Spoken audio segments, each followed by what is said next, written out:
Grabar. Entonces, lo que vamos a ver un poquito hoy es, ya hicimos la pregunta pico, que sería como lo más importante de nuestra revisión sistemática, y la parte siguiente es la estrategia de búsqueda. La estrategia de búsqueda es parte de la metodología y es importante que sea un método muy replicable. Entonces, vamos a ver un poquito en base a esta estrategia de búsqueda, cómo obtenemos los datos. Es decir, la parte más difícil y más pesada de la revisión sistemática es obtener los datos y realizar la estrategia de búsqueda.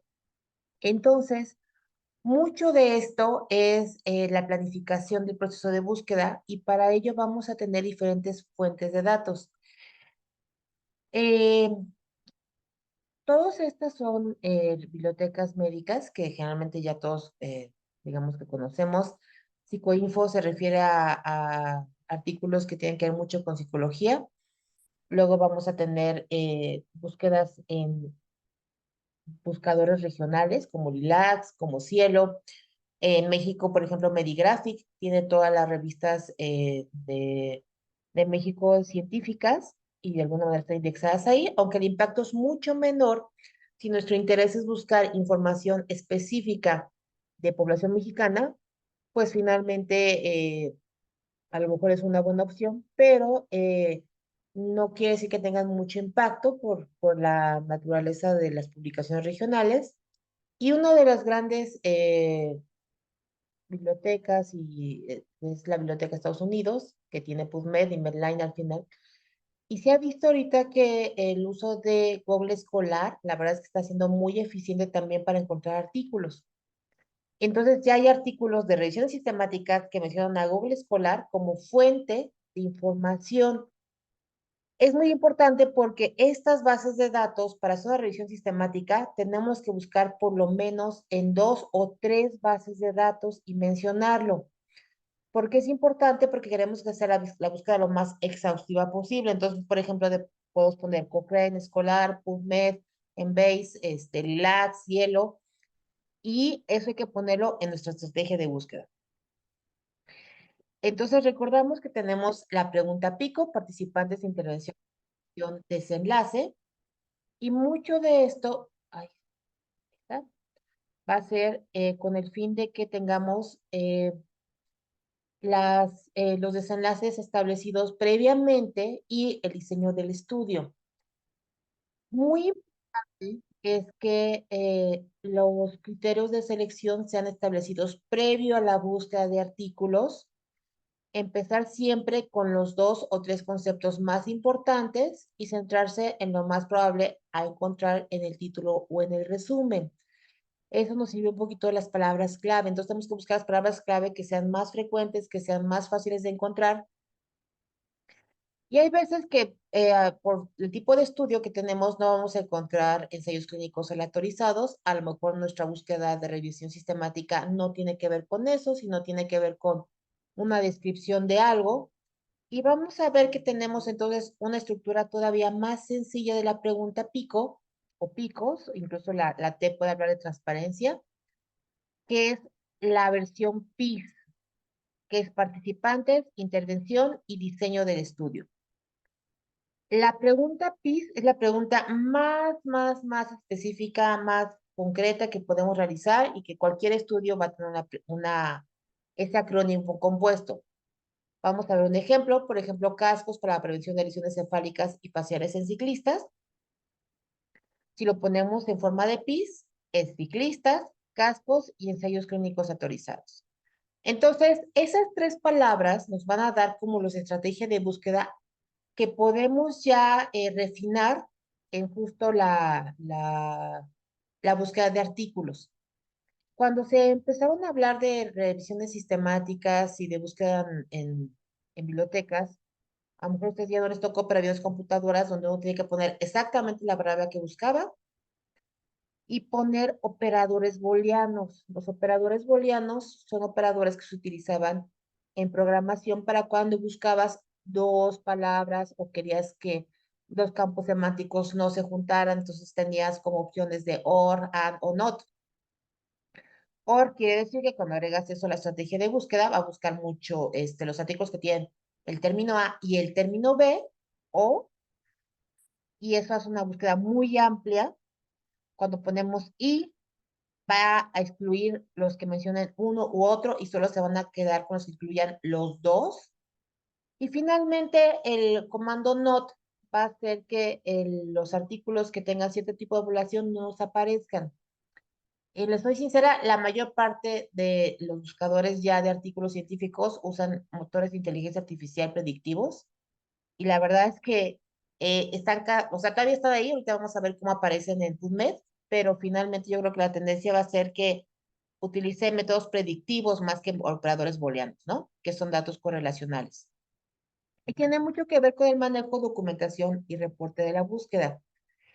Bien importante, como vamos a sacar muchos artículos y luego se hace un desorden con dónde está la referencia de esto, hasta dónde lo revisé, y la verdad es que buscar y leer varias veces el mismo artículo es muy cansado, y más si no lo encuentro en todos mis archivos. Siempre es importante tener un gestor de referencias. ¿Qué quiere decir? Que bajamos el archivo en PDF, el gestor saca todos los metadatos, o sea, de qué artículo es, de dónde es, y lo podemos citar y cambia en automático el formato de citas.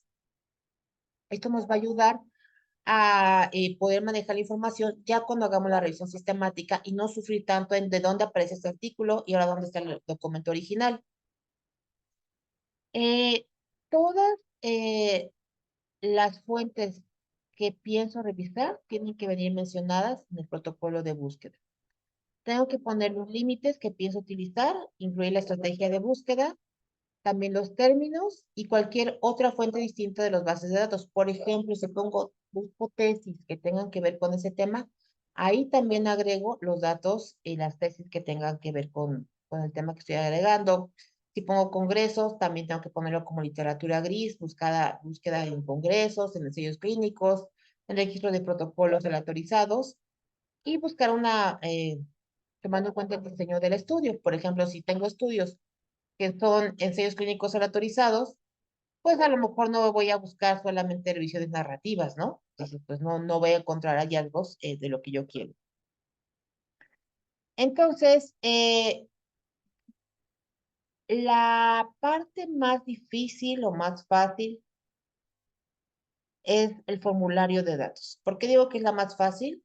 Porque pareciera que es muy sencilla. Yo solamente tengo que poner de qué fuente lo estoy poniendo, de qué, si cumplió los criterios de elegibilidad, cuáles son los métodos que tienen de evaluación, qué desenlace obtuvieron y los resultados, número de participantes, desenlace de interés.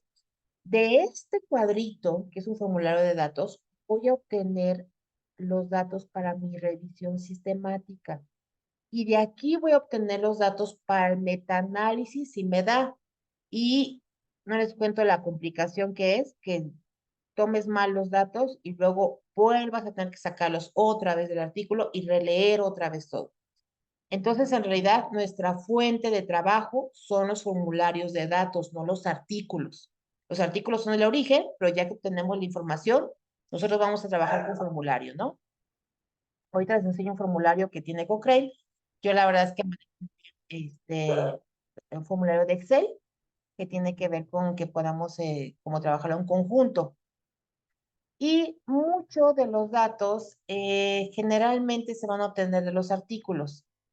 ¿Qué hacer cuando no están todos los datos? ¿Qué ocurre cuando los datos no son compatibles o son dudosos o no son utilizables? Y que si no hay desenlace. Pues lo que de pronto sí se puede hacer es escribirles a los autores de los artículos y pedirles los datos. Y nos contestaron, a veces nos pasó, sí nos pasó a nosotros que pedimos unos datos que no nos aparecía el promedio de desviación estándar y la necesitábamos para el metaanálisis y nos los mandaron, de verdad, al correo de contacto del autor. Entonces, eso es importante porque sí hay que tratar de buscar exhaustivamente obtener esos datos si no aparecen. Si no son utilizables, por finalmente aclarar, bueno, estos datos no me están sirviendo, a lo mejor no me lo pongo en la narrativa y ya no en el metaanálisis. Y tomar en cuenta que puede haber sesgos en la información y que eso va a hacer que de pronto los datos sean no utilizables o sin desenlaces. Nada más para recordar, los datos pueden ser números, pueden ser variables ordinales, nominales, ya lo veíamos antes esto. Dicotómicos, es sí o no, masculino, femenino, o bueno, otras variantes, ya no sería dicotómico, ya serían categorías nominales. Continuos, como lo que hablábamos de que tienen fracciones, ordinales, frecuencias y tasas y tiempo hasta el evento. Por ejemplo, cuando queremos hablar de prevalencias y incidencias. Muy importante que vamos a tener dos autores que evaluarán el estudio siempre. No pueden hacer una revisión sistemática con solo un autor, tienen que ser dos.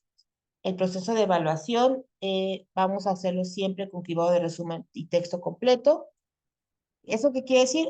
Que vamos a sacar todos los datos, vamos a ver si cumple con los criterios y después vamos a comparar los datos que tuvimos con el otro lector. Y hay un proceso de desacuerdo y selección y cómo vamos a proceder contra eso. Y generalmente los datos que obtengamos van a ser independientes por autor. Y eso implica también que los dos autores, por lo menos, evalúen cómo funciona el formulario y qué va a pasar cuando los datos de los formularios no coincidan. Es decir, yo dije, bueno, es que este estudio me pareció que tiene un gran sesgo en esto. ¿Y qué hago yo cuando no estoy de acuerdo con mi otro revisor? ¿Y qué hago si no aparecen los datos, si los datos no aparecen en el artículo? ¿Cómo voy a gestionarlo? Y eso aparece un poquito en el formulario de datos. ¿Por qué es importante esto? Nada más para recordar que generalmente los datos, entre mayor sea el nivel de evidencia, son más confiables. Siempre recordemos que los niveles de evidencia parten de opinión de expertos, como el más bajito, reporte de casos de un solo paciente, reporte de serie de pacientes, estudios transversales, encuestas, registro de datos, casos y controles, corte es un seguimiento de casos y controles a lo largo del tiempo, los ensayos clínicos aleatorizados, las revisiones sistemáticas y el metaanálisis de los ensayos clínicos aleatorizados.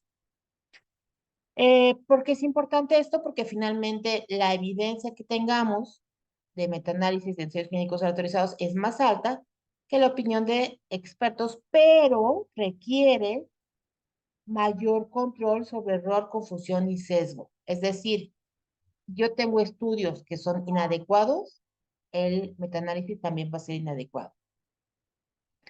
Y eso finalmente nos lleva a que el ideal en los ensayos clínicos, en la investigación, en medicina, en áreas de ciencias de la salud en general y en cualquier lugar de ciencias, es que tengamos que los ensayos clínicos aleatorizados estén muy bien estudiados, no tengamos sesgos y no tengamos un problema en cuanto a cómo se evaluaron los desenlaces, cómo se seleccionaron a la muestra. Y mucho de esto lo vamos a ir evaluando a lo largo de la obtención de datos. Obviamente depende mucho de la naturaleza de la variable. Hay que recordar que hay variables más duras, que son, por ejemplo, moleculares, y otras que son más bien cualitativas. También hay hay revisiones sistemáticas de variables cualitativas. ¿Y cuál es la importancia de eso? Yo tengo mis niveles de evidencia. Pueden ver que la opinión de expertos está acá abajito. Esta es una tablita que nos va a explicar que el nivel de evidencia se van a convertir después en recomendaciones. Entonces pueden ver que el mayor nivel de evidencia son metaanálisis de alta calidad con muy poco riesgo de sesgo. Este sesgo, por eso los empiezo a mostrar aquí, es qué tanto error hay. Y vamos bajando de nivel de evidencia científica y entonces viene de la mano con los grados de recomendación de las guías de práctica clínica. Esto es importante porque finalmente si tenemos un nivel de evidencia muy alto, va a volverse un grado de recomendación también alto. Esto lo ven en cualquier guía de práctica clínica, donde vamos a tener recomendaciones A, B, C, D, y pueden ver que los niveles de evidencia 3 o 4 dicen que pues es un grado de recomendación bajito, pero si tenemos al menos un metaanálisis, revisión sistemática o ensayo clínico clasificado como uno más, se puede aplicar directamente a población diana. La guía que tenemos para saber si nuestra revisión sistemática es importante o es, vamos a decir, que nos va a servir, es lograr que tuviera un nivel 1 más. ¿Por qué? Porque entonces vamos a volverlo un grado de recomendación adecuado. A veces eso es un reto y no quiere decir que sea fácil, pero hacia allá vamos, ¿no? Los datos, cuando ya los obtengamos, los vamos a elaborar en diagrama Prisma. Esto no vamos a, nada más quiero mostrárselos, todavía no vamos a llegar ahí, pero aquí vamos a encontrar cuántos artículos tenemos. De estos vamos a ver cuántas fuentes son. Por ejemplo, aquí tenemos 70 artículos. De esos 70 artículos resulta que aparecían en PubMed 35 publicados que eran los mismos que aparecían en Cielo, por decirles. Ah, como están repetidos, los quitamos. De esos nos quedamos con 35 y evaluamos 35 que cumplan criterios de inclusión y exclusión. De estos 35 nos quedamos con 20 que vamos a leer a texto completo. Y ya cuando leemos a texto completo decimos, no, pues este no tiene todos los datos que necesito, me faltan cositas.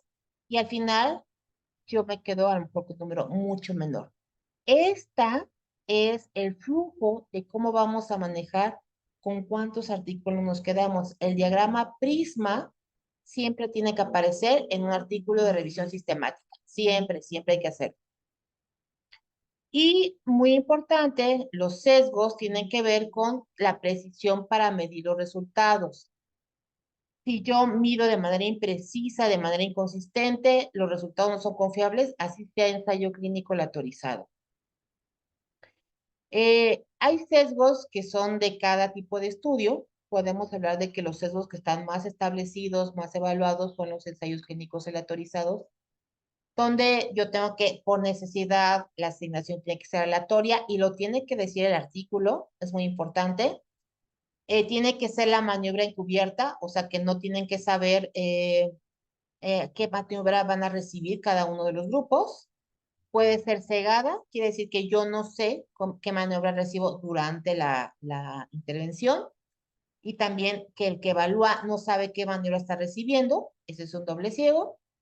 Y finalmente tiene que ser asignada de manera, aparte de aleatoria, tiene que ser en grupos similares, no puede ser que ya de inicio los grupos sean diferentes y que yo evalúe de manera lo más objetiva posible el desenlace de manera consistente en todos los grupos. Y eso que sea de un evaluador objetivo, ¿no? Entonces, nada más aquí para que vean los sesgos que hay en los ensayos clínicos aleatorizados. El sesgo derivado del proceso de asignación aleatoria. Si no es aleatoria, quiere decir que usa un método, un cálculo de números aleatorios. El pares y nones no es aleatorio. El tocó el uno y el 2 tampoco es aleatorio. Tiene que ser una asignación en base a un programa computacional. De esto yo tengo que ocultar a quién le asigno qué. No tienen que saber qué asigna qué le va a tocar al siguiente. Porque a lo mejor de pronto veo que alguien me cae muy bien y digo, le voy a dar la maniobra y yo creo que es la buena. Entonces ya tenemos ahí un sesgo. Si yo puedo hacer enmascaramiento, hay maniobras que no se pueden, como las cirugías, es mejor, tanto los participantes y los investigadores, si ya no puede hacerse esto, ahí tenemos un sesgo. Y ahí está, aunque digamos, es que no voy a esconder esa apendicectomía abierta contra la laparoscopía, ni modo, aquí está el sesgo. Y eso ya baja un poco la evidencia de ese estudio. Si yo tomo en cuenta que omití desenlaces que tendrían que haber sido evaluados en relación a la maniobra, complicaciones, costos, o que el desenlace no fue medido adecuadamente o de manera consistente, otro sesgo. Y también hay veces que de pronto, y eso es muy importante, yo borro datos que digo, pues es que les fue muy mal con esta maniobra, pues vamos a seleccionar solo los que les fue bien. Obviamente eso ya, más que sesgo, es un problema de ética, ¿no? Pero de pronto sí hay que tomarlo en cuenta. ¿Cómo sabemos que la persona es sincera con el protocolo que aparezca antes de investigación? Eh, Muchos de los seguimientos, y eso pasa, por ejemplo, en psiquiatría, el 30% de los estudios tienen pérdidas, o sea, la población baja un 30% simplemente porque evalúas algo de psiquiatría y en general en clínica es muy frecuente que tengamos pérdida de datos que ya no termina la evaluación, se desgasta la muestra y no llenan los cuestionarios. Y eso finalmente nos dice que hay un sesgo porque no sabemos si los que se fueron porque les fue peor y por eso lo dejaron, o que se fueron porque les fue muy bien y también tenemos una pérdida. Entonces, esa previa información también son sesgos. Y algo muy importante es cuáles son las causas de que tengamos datos faltantes, cuántos sujetos perdimos, si los grupos estaban balanceados, eran similares. Es muy importante, por ejemplo, con ensayos clínicos aleatorizados, que al principio la población sea igual, si no ya tenemos un sesgo. Y finalmente, cuál es la fuente de información, si puede haber sesgos en cómo tengo esa fuente. Si son estudios cualitativos, si tiene algo subjetivo, pues puede haber también un sesgo. Esto no lo vamos a hacer un poco porque es cuando no tienes datos, puedes imputarlos, pero no es algo que vayamos a hacer. En realidad, si no aparece el dato, pues no lo... Imputar quiere decir que sacas un promedio, sacas una proyección de qué pasaría si ese dato estuviera, cuál sería. Y no vamos a hacerlo porque generalmente si no aparece, simplemente no aparece y sacamos del estudio. Y luego también cuando tengamos un cálculo de muestra, podemos ver cuántos estudios nos hacen falta para ver las diferencias que existieran. Esto es un análisis de sensibilidad, pero también requiere pues saber cuál es la diferencia que buscamos encontrar. Entonces, los artículos que tengan alto riesgo de sesgo son rojos, donde tenemos varias dudas de dominio. Los que tengan algunas dudas los ponemos en amarillito o que no lo mencionan. Todo esto tiene que venir descrito en el artículo. Si el artículo no lo menciona, nos damos por hecho que lo hicieron. Ponemos ni lo mencionan, ni sí ni no, amarillo. Y bajo riesgo de sesgo quiere decir que lo mencionan claramente. Entonces, aquí hicimos una estrategia de búsqueda y, bueno, más bien, Ángel me va a ayudar. Déjenme compartir esto. Sí. Entonces, ve- ya habíamos visto la pregunta pico la vez anterior y que yo en mi, este, un poquito, ya habíamos hecho una búsqueda de un artículo, y habíamos encontrado un artículo por ahí, ¿no? Y les voy a hacer Sí. un formulario de obtención de datos para que lo vean. Esto lo voy a subir en el aula para que lo tengan ahí. Pues estaba así. Lo voy a hacer más grande. Este está lleno con un ejemplo que hicimos nosotros de selenio que estábamos haciendo y COVID. Entonces, pero lo voy a usar muy breve para que Ángel me ayude a establecer ya la estrategia de búsqueda. Entonces vamos a hacer lo que hicimos la otra vez, se realizará la búsqueda de información en PubMed y se utilizan los siguientes términos de búsqueda. ¿Cuáles términos te acuerdas que usamos?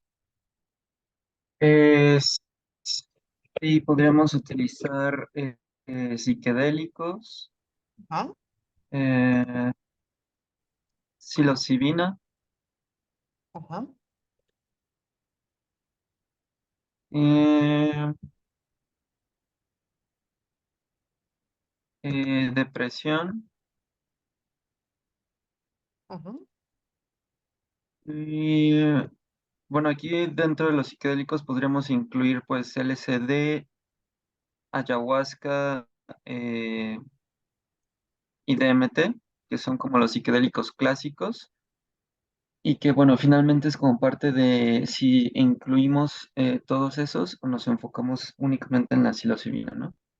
Pero bueno, más bien, es como es el parte de los momento, términos que podemos utilizar.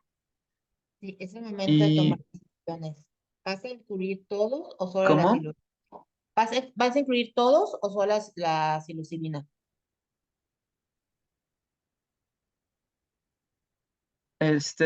Pues revisando la revisión esta del 2023, en la que se consideran todos los psicodélicos, pues yo he pensado hacer una revisión, pero enfocada justamente a la psilocibina, que es donde yo he visto que hay como más investigaciones, hay más ensayos clínicos, como para hacer una diferencia, ¿no? Con lo que se ha hecho y que pues de alguna forma pueda ser pues más, o sea, como que pueda resaltar, ¿no?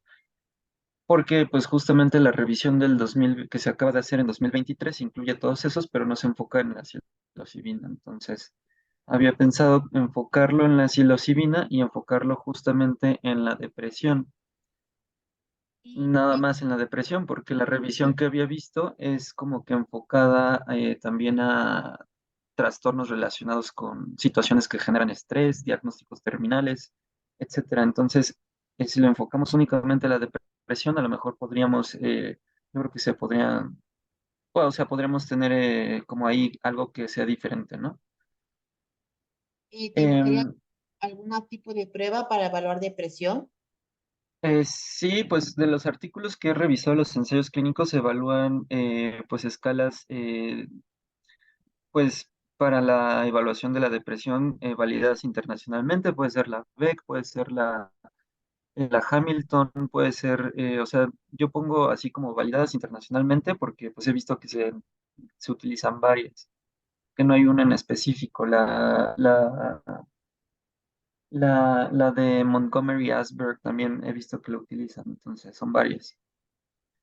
Y también justamente esto que habíamos visto de lo de la depresión, que si es moderada, grave o resistente a tratamiento, también es lo que he visto, o sea, que hay algunos ensayos que se enfocan en la resistente a tratamiento, hay otros que o sea, como que nada más toman depresión moderada grave y, y pues eso es como que no me queda muy claro cómo poder englobarlos.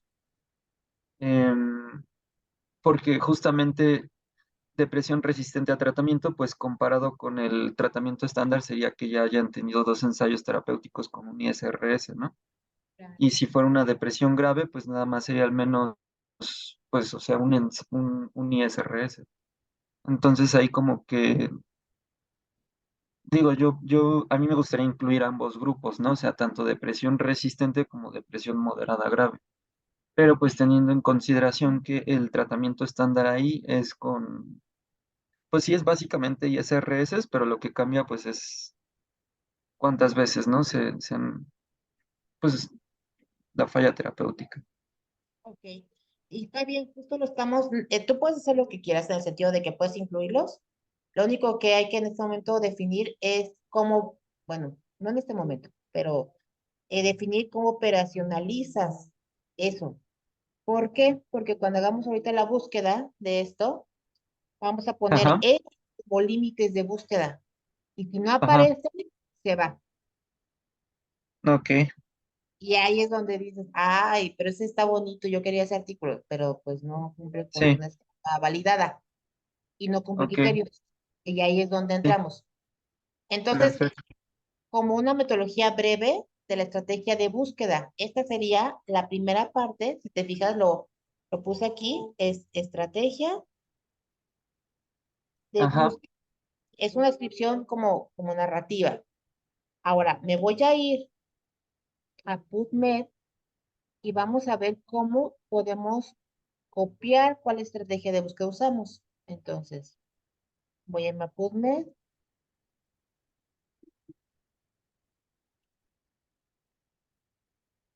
conéctate y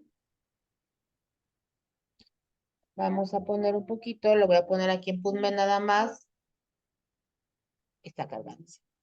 Ok. Y vamos a poner, este, ya. Sería un poquito lo que ya hemos buscado previamente, depresión, quedamos que era psilocibina, sí. y aquí nos aparecen las dos, pero como no queremos restringirla, vamos a ponerle límite. ¿Estamos de acuerdo que los últimos 5 años o cuántos años quieres? Pues yo he visto artículos más o menos desde el 2011. Pero vamos a Creo poner que, toda la evidencia desde el 2011. ¿Te vas a echar 11 años de búsqueda? ¿O 12? Bueno, se puede. Muy bien. Vamos a poner 2011. Vamos a poner, fíjate que aquí es donde entramos. Si ponemos solo ensayos clínicos aleatorizados, sería esto. ajá, Y nos quedan 28.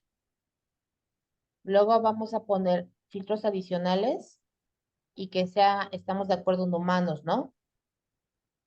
Entonces, en especie ponemos Eh, humanos. Lenguaje, no tenemos problema con el idioma, ¿verdad? Bueno, quién sabe, pero vamos a poner que todos. eh, Edad, adultos, ¿estamos de acuerdo? sí, adultos, es la población, son adultos. Ok. Y otras cosas que queramos agregar, los preprints, no, vamos a agregarlos también.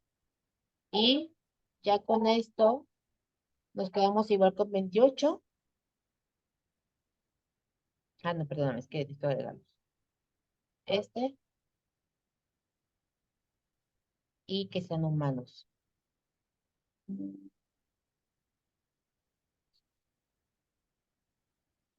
Y fíjate que nos quedamos con 13 resultados nada más, ¿eh? Ajá, Estos 13 resultados, ves cómo restringimos mucho la búsqueda al poner tantos límites. Eh, Aquí es una dosis de psilocibina para depresión mayor resistente, escitalopram versus depresión, psilocibina. Yo pienso en la pregunta pico cómo la vamos a poner y mira, me voy a ir avanzado ujú, y ahí nos va a aparecer esta búsqueda que acabamos de hacer. Le hago aquí en la flechita y me pone ya qué términos utilicé ok, y esto copio y esta va a ser nuestra estrategia de búsqueda y pueden ver que aquí ya tenemos mesh, ORS y AND. ok, Y esto no hemos llegado todavía al tamizaje, ¿eh? Nada más llegamos a estrategia de búsqueda en PubMed. sí, Luego tenemos que replicar esto en Cielo, en otro lugar. Me voy a ir a nuestro Word que estábamos haciendo otra vez y en realidad aquí voy a agregar este. En vez de ponerlo así como muy, ahí está. Voy a hacerlo más chiquito. Y mm, así es como seguramente han visto en algunos ensayos clínicos autorizados la estrategia de búsqueda. Hay veces que borran nada más y dejan con los siguientes términos y ponen nada más los paréntesis, ¿no? De depresión, psilocibina y tal, ¿no? Pero aquí ya sí, tenemos cuáles son los límites también agregados y vamos a ver ensayos clínicos aleatorizados en humanos y adultos de 2011 al 2023. Y es una manera de guardar esa información. En el formulario, todavía no llegamos a a diagrama prisma, eso lo vamos a hacer después. Esto en realidad lo vamos a borrar, porque ahorita ya podríamos llenarlo. Estamos de acuerdo que nos quedamos con, creo que eran 23, 13 artículos, sí, 3 exactamente. Y de estos no hemos hecho tamizaje, vamos a ver como nada más título y resumen, decir si este sí, este no, este sí, este no. A lo mejor nos ajá, quedamos con 5 o 6, sí, sí, y sí, estos son los 6 que vamos a leer a texto completo. Y por cada artículo leído a texto completo llenamos un formulario de datos. Esto es el texto que utiliza Cochrane. La verdad es que esto yo lo pongo en un Excel, un poquito abreviado, y vean cómo viene el título del artículo, quién lo llenó, cuál es el contacto del estudio del artículo, qué tipo de publicación es. Y luego hay que establecer, leyéndolo a profundidad, objetivo, diseño, final, duración total, si tiene fuentes de financiamiento. ¿Por qué? Porque si hizo de la industria, pues ya tiene su sesguito, ¿verdad? Conflicto de intereses, si los hay. Y finalmente la descripción de la población. Esto nos vamos a quedar hasta aquí. Nada más quiero que hagan la replicación de la estrategia de búsqueda en diferentes fuentes de información. Hicimos ahorita una muy breve de PubMed, pero vamos a hacerla en otros lados a ver qué nos sale. Y ese va a ok, ser la tarea de hoy. ¿Sale? Entonces ya vamos avanzando porque vamos a hacer ya un poquito de esto y este diagrama prisma vamos a intentar hacerlo nada más hasta cuántos artículos tenemos. vale, de acuerdo, doctora. ¿Duda de esta parte? Eh, pues no, entonces tal vez sería buscar en el caso como de los psicodélicos en otras bases de datos a ver si se puede ampliar como eso por haberla limitado tanto, ¿no? La pregunta. Y si se encuentran más artículos, y si no sería dentro de la pregunta pico reestructurarla para que haya pues incluir a lo mejor los psicodélicos en general y pues tratamiento de la depresión. Tal cual, justo es como como experimento de ver, con esta pregunta Ujú. pico, ¿qué me va a quedar? Y vale la Sí, pena lo tanto. Incluso no tiene que ser, en el caso tuyo, puedes volverla a hacer en PubMed y buscar en otros archivos a ver qué aparece, por ejemplo, en Cielo, en español. Yo creo que no mucho, ¿eh? Pero nunca está de más. sí, Perfecto. de Entonces, acuerdo, doctora. voy a subir el formulario al aula para que lo tengan y también les subo ahí las indicaciones de la tareita para que vayan viendo que van formando poco a poco con la pregunta pico también su estrategia de búsqueda y se va haciendo ya un artículo. Ahí lo vamos a ir haciendo así poco a poco, ¿no? Y con eso terminaríamos por hoy y nos veríamos en la semana que entra.